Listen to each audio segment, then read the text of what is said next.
Hello, everyone. My name is Jamal Brathwaite, and my public comment pertains to the $160 million of the Brockton fiscal year 22 budget, which is sourced from the property taxes that are determined by the Brockton tax assessment process, which for years now has been unfair and inequitable.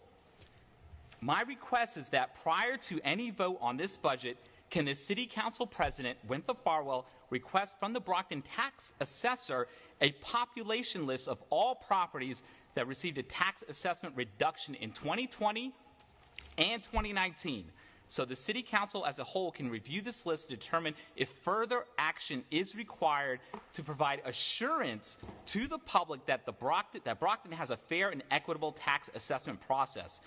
The city budget does not need to be approved until June 28th. Therefore, if you issue this request tomorrow, the assessor will have 2 weeks to put this list together. If this list cannot be obtained, then the City Council should request that money be earmarked to pay for software that can generate this report as soon as possible for review. Transparency is government's obligation to share information with citizens that is needed to make informed decisions and hold officials accountable for the conduct of the business of the people. Let's see here. Now, in December 2020, we had a public hearing where the tax assessor confirmed that he does not conduct any reviews to validate the accuracy of data changes on property cards. He also advised that the Department of Revenue does not have sight of the property card.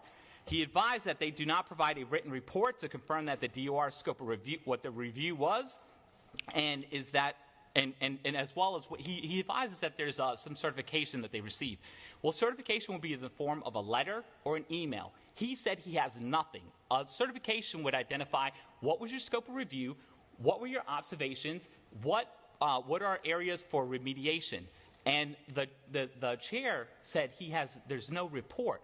Now, you, as our fiduciary persons on behalf of the city, we're now asking for you to obtain this list of properties that received a tax assessment reduction so you can review it, understand it, and determine how the tax assessment process should be improved, if at all.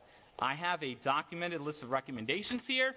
I'd like to add to the public record, which was given to John O'Donnell as well as Troy Clarkson, that advises the internal controls that are absent as it pertains to the Brockton tax assessment, which, from what it looks like, it's never existed.